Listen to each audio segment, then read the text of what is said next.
Welcome back to Slothbox. I'm Lyndon Dixon, and today this video is brought to you as usual by the Excelsior Sporting Club. Today I'm joined by WBO Bantamweight World Champion Jason Moloney. Jason, how does that feel? Yeah, it feels unreal, mate. I love being introduced now as Mm. as the world champion. It's obviously been a long time coming and something I've dreamt of my whole life. And yeah, it just feels so good to finally be introduced as a world champion and to have people coming up and congratulations, champ, and everything like that. Yeah, it's been amazing the last 2 weeks, the support I've received, and yeah, it's great to be back in Australia now and see how proud everyone is of what I've achieved. Mm. Well, before we get into that moment, I want to reflect on the journey a little bit and, take me back to the start. How did Jason officially get into boxing? Well, me and my twin Andrew, Mm. we did actually have a set of boxing gloves at home. I'm not too sure who bought them for us or who thought that would be a good idea. We were very competitive in everything we did, and especially sport. We were footy mad. Australian was footy mad when we were younger, and that was our dream. We wanted to be professional footy players, but Mm. any sport we played, we loved. And yeah, we were super competitive with it, between each other.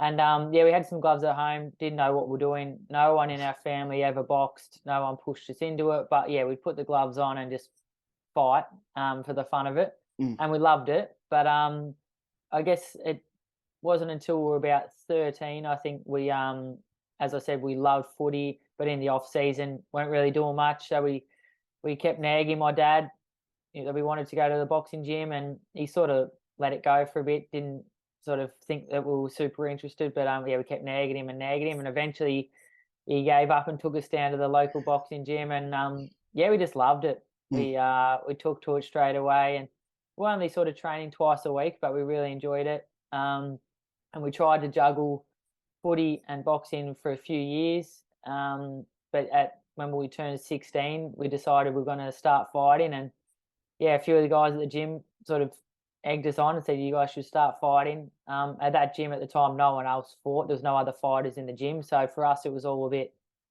foreign. We didn't know Mm. how it all worked and whatnot. But yeah, we jumped into it. Um, had a bit of a rough start. I lost my first three fights. Andrew lost his first seven fights, and then we just thought this isn't working. Training twice a week and playing footy. We got to make a decision here. Do we want to play footy or box? And at that stage, even though we weren't going that well, we sort of just loved boxing, and Mm. footy became secondary. And yeah, we both decided to quit footy and pursue boxing. And then when we started training properly, you know, training 5 times a week and yeah, like taking it serious. And then we started to win, and yeah, we both got on the Australian team. And Andrew was probably always the better amateur. He went to the World Championships quite a few times. He went to two Commonwealth Games. I went to the one, and yeah, we just fell in love with it and had pretty good amateur careers. And then yeah, in 2014, after I missed out on the Commonwealth Games in Glasgow, and Andrew went on to win the gold medal, we both said now's the time to turn professional Mm. and chase world titles. And yeah, here we are. I've just achieved my dream that I've set. Well, I've been chasing my whole life, but I guess since I turned pro 9 years ago, that's been the goal to be world champion. And yeah, it feels good to have finally achieved it. Well, you mentioned it there. You turned pro. Both of you did in 2014. Well, you only get it once. Talk to me about that debut. How did that night go for you? Because most people I speak to, they say it's either the best night of their careers or the worst because of the nerves and stuff. But how did it go for you? Yeah, mine was pretty smooth and a good night. I After I missed out on those 2014 Commonwealth Games, I was devastated, and Mm. I was sitting at home in the lounge room. I was a landscaper at the time, so I'd get home from a hard day's work, digging holes and pushing wheelbarrows, and sit on the couch and watch my brother on the other side of the world Mm. living out our dream. And was so proud to see him win the gold medal in that tournament, but just devastated that I was at home sitting on the couch and not with him. And you know, instead of dwelling on it, I set myself a new goal and decided to turn professional. And it wasn't long after Andrew got home from the Commonwealth Games that I had my pro debut. I think he'd been home about a week or so. And yeah, it was a great night. Andrew was there with his gold medal, and everyone was wrapped for him. And obviously, it was the start of my journey as a professional. And Mm. I think I stopped the guy in the first round or the second round. I think it was the first. Like any professional debut, you're not taking big risks. I would Mm. have liked to have a better opponent, but they matched me with whoever they could. And yeah, I stopped the guy pretty early, and yeah, I guess it was a great night. It was a success. Everyone was happy for me. It was obviously the start of the journey, but yeah, he wasn't the level of opposition I wanted to be in, but it was the start, and I knew it was only going to get harder. And yeah, I was excited for what was to come, because even when I was in the amateurs, I always loved professional boxing and always had a bit more of a professional style. Anytime I sat down to watch boxing, I watched professional boxing. And Mm. yeah, I'd already really loved the pros, and couldn't wait to sink my teeth in. So yeah, it was a good to start it, but yeah, it was a bit of an easy night in the office, the pro debut. Mm. But 9 years on, you've already had the makings of a great career. You've fought some of the best, beat some of the best, but also lost to some of the best. You've lost to Emanuel Rodriguez, the monster in the way.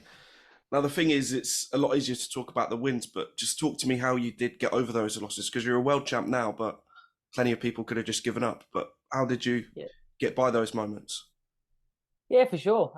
Had plenty of setbacks along the way, throughout the amateur career that we just spoke about Mm. briefly. But as a professional, with those two losses, unfortunately, a loss in the professional boxing is a big setback. I wish it wasn't. I wish everyone would just go out and fight everyone, and Mm. you take a loss, you bounce back, and it doesn't affect you. But it's a huge setback. After I lost that first world title fight to Emanuel Rodriguez, um, in a fight that could have gone either way. I mean, it was a split decision, and 115, 113 to him times two, and then 115, 113 to me. It's as close as you can Mm. possibly get. Um, so that was heartbreaking, obviously, to have my first world title attempt and to lose in the narrowest margin you Yeah. can possibly lose. But it also left me with a lot of belief that I was going to become world champion one day. Mm. I was still pretty raw at that stage. I'd only just moved trainers and started training with my coach now, Angelo Hyder. And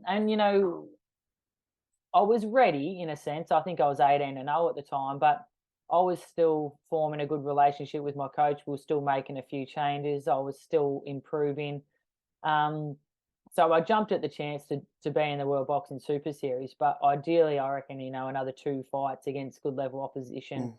and I would have been primed for a world title fight. But you take the opportunities when they come, and I thought at the end of the 12 rounds I'd done enough to win that fight, but it went the other way. And like you said, some people after a loss, that's it. They can't bounce back. But I was just even more hungry. I knew I belonged at that level, and I knew that I could have fought and performed better. I finished the fight really strong, and definitely won I thought the last 6 or 7 rounds. But I started a little slow, so I took a few lessons from that. I got back in the gym and just worked hard, but it took me another 2 and a bit years to get another world title Mm. opportunity against Inui.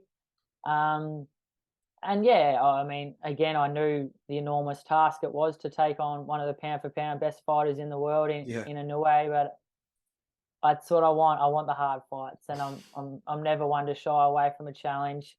I wanted to test myself against the best, and obviously, you take on a fight like that, and you win and beat someone like that, you you're a superstar, and your career's just kicked off.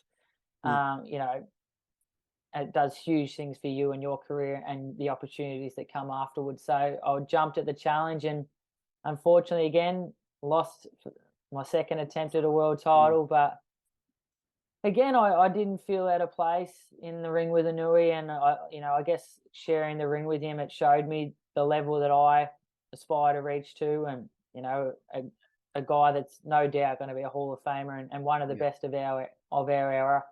He'll go on to do amazing things, and to share the ring with him, I learnt a lot, and then just got back in the gym and kept improving and kept working hard, and took me another 2 years or so to get back into that world title picture. But yeah, finally, after two failed attempts, yeah, I felt like I was a much more complete fighter. mm, I look back to the fighter I was before I fought Rodriguez and the fighter I was before I fought Inui, and I know that I've improved so much along the way, and now I think I'm the best bantamweight in the world, and I've just become world champion, and excited for what's to come and the big fights ahead. exactly, mate. Well, I think you said third time lucky when you spoke to James last, and here it is. You've got it. But That's it. I was reading you was the underdog in some people's eyes against Vincent Australabio, but you got the win.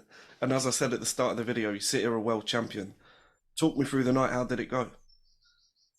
Yeah, I think it was. I don't know if some people had me an underdog. I think on paper I'd certainly been in with the better Mm, level of yeah. opposition. He came in pretty good form with a win over Rigondeaux and a win over Potapov in that eliminator. So he was in good form, but I think that yeah, I've beaten and been and shared the ring with a much better level of opposition. So it was it was, maybe a 50-50 in some people's eyes, but I was very confident that Mm, if I fought my best, that I could beat Astrolabio. Um, I expected a hard fight, which it was. It was tough at times, but I thought I controlled the fight very well. Um, I've watched it back now, and I think I won 10 rounds to 2, or maybe 9 rounds to 3. For me, the 114 scorecard, or 115, 113 is crazy. Um, I felt like I controlled the fight very well. He had moments in rounds where he put the pressure on. Moments where he looked a bit desperate, and then obviously knew that he needed the knockout to win. So there was rounds maybe I gave him just because of his, I guess he was the aggressor, but he wasn't landing any clean shots. mm, Um, and yeah, I obviously had to fight to a pretty bad injured right hand, and that made things hard. But I just had to be disciplined and box and use my jab, which was working very well, and do whatever it took to get the victory. And yeah, regardless of the scorecards, I thought it was a great performance, and yeah, I achieved my dream, so I couldn't be happier. Perfect, mate. Well, I was just wondering what's next because I think I saw a video you did a few weeks back, and you spoke about revenge, maybe against Rodriguez or taking on a Yeah. new ace brother who's looking great. What is next for you? What do you want? More belts? Yeah, definitely. Yeah. I want to be. I'm never satisfied. The WBO belt was beautiful, but yeah, I definitely want to collect some more. Um, for me, yeah, if I could just pick right now, I'd love Rodriguez. Revenge, as you said, he's fighting for the IBF title, which I think he'll win. So, and I'm number one in the Ring magazine, and he's number two. So we could fight, for the Mm, WBO, the IBF, and the Ring magazine. So it's a huge, huge fight. And yeah, I know how much I've improved since that first fight we had, and very confident that I'd beat him this time round. So that's definitely one that excites me. Um, I know his brother, as you said, is the WBA champion, so that's another unification that excites me. That it's not really revenge, but there is history given that I yeah. fought his brother, so could get one back there over the family. Um, and then obviously Donaire's fighting for the WBC, which I've already said numerous times. I'd love to fight Donaire and in a unification fight against a future Hall of Famer. It's a massive fight, so definitely a fight that excites me. And yeah, whatever else, there's so many exciting fights in the division. And as I said, I believe I'm the best bantamweight in the world. So yeah, line them up. I'm prepared to fight everyone. And yeah, take the best and biggest fights available. Perfect, mate. Well, let's just move on from yourself a little bit. Your brother fought, I think, just over a week ago, and he lost to Nakatani. What do you think went wrong that night for Andrew? Yeah, look, I'm firstly extremely proud of his Mm, effort. He showed he's a true warrior and fought his heart out from the first round to the last. We knew before the fight that it was a tough task. Nakatani is a great fighter. There's huge hype around him. An undefeated world champion moving up that was avoided. I mean, Ioka gave up his belt rather than fight him as his mandatory, which shows the level of, I guess, hype and respect around Nakatani as a fighter. So, mm, but Andrew jumped at it, and he was, as I said, we don't shy away from the big challenges. And when it was presented to him that he could fight Nakatani for the vacant belt, he was all for it. And yeah, watching him in the lead up, we knew that he was a great fighter, and Andrew was going to have to fight his fight and really implement the game plan. And in sparring, in preparation, he did everything right. He prepared like a true professional and looked amazing in sparring. Um, but I guess on the night, he just wasn't able to fight his fight. Nakatani took control at moments and mm. fought at his range, and landed some of those freakish uppercuts that he throws, and hit Andrew out long on the end of his range, which I don't know how that guy he's got the longest arms I've ever seen. But look, at the end of the day, if you don't fight at your best and control the fight at the top level, it's sometimes not good enough. And on that night, Nakatani was too good for Andrew, unfortunately. But as I said, super proud of his performance. He fought his heart out, and no doubt he'll be back. He'll recover from this loss, and he'll put in the hard work to improve. And no doubt, I believe he can become world champion again. And I'm excited to see what the future holds for Andrew. Mm. Well, let's talk about the future of Australian boxing because I think it's in a great place at the minute. And a fight that I didn't expect to see be in talks come out, I think, last week. Tyson Fury, the heavyweight king, against Jay Opataya, the cruiserweight king. Apparently, that is in the talks, and I think that would be a barnstormer of a fight. How? First of all, what would that do for Australian boxing? And secondly, how would you call that one? Well, yeah, Australia boxing's in a great place, and it's super exciting to be a part of this, I guess, golden era that's starting to form. Multiple world champions at the moment in Australia, and multiple fighters that are got world title fights coming up or on the cusp of becoming champions as well. And yeah, it's just super exciting to see the country start to get behind this sport. Boxing's not huge in Australia, but it's starting to get some traction, and people are starting to support us fighters and get behind us. And we're starting to bring some big fights down under, which is exciting. And hopefully, I can be a big part of that and Mm, make a couple of big title defenses and unifications and headline some big shows down here, which would be a dream come true. But yeah, I don't know the seriousness of the Fury Opataya situation. I think I did see something that sort of Fury sort of squashed that, but who knows? mm. No one knows what Fury's doing at the Oh, moment, and mate. obviously it'd be massive to have the Gypsy King fight in Australia if it Mm, does happen. I think he's a he's a monster, and he's probably too big for Jai, but I'm sure Jai would jump at the opportunity. And yeah, he's a great fighter, very skillful. I think anytime a cruiserweight fights a huge heavyweight like Tyson, it's going to be a hard night. But yeah, if it does happen, I'd love to see it. mm. And yeah, I mean, it'd be a great opportunity for Jai if it does happen. Well, another fight that actually has been made, and it's a fight that we've been waiting for a long time. Crawford Spence. As a boxing fan, how happy are you to see that, and who are you going to pick when they finally come together? It's funny, I'm obviously happy as a boxing fan it's happening, and it's a mega fight. Mm, And no doubt I'll tune in and can't wait for it. But it's funny when a fight gets spoken about for that long that it's sort of almost lost that, I don't know, it's lost that lust for it. Yeah, as I said, I still watch it, but I'm not jumping out of my skin like I was mm, initially when it was first spoken about. Um, I'd love to see Crawford win it. I'm a big fan of Crawford. I'd love to see him win it, and I think he can. But yeah, it's a great fight. mm. Great for boxing. And yeah, excited that it is finally happening. Just wish it happened maybe 2 years ago when everyone was begging for it. Well, the last question from me, it's been a pleasure speaking to you, but where do you see yourself come the end of the year? You spoke about off camera the hand injury that you've got, but like you said, you want to be involved in bigger fights, unifications, a bit of revenge in there as well on a personal level. Where do you want to see yourself come the end of the year? Yeah.